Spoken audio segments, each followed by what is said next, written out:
gelir nerlene ona hayran olup durdum gülür nerlene gülür nerlene ona hayran olup durdum gülür nerlene gülür nerlene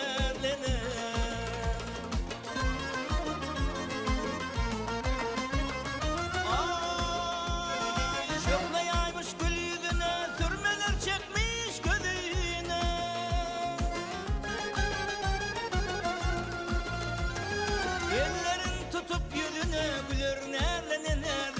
aynar nerlene ellerin tutup yüzüne gülür nerlene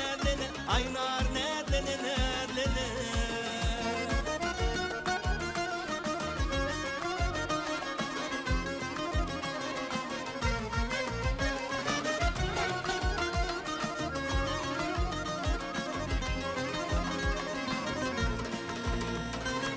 onun bahçesine girdim,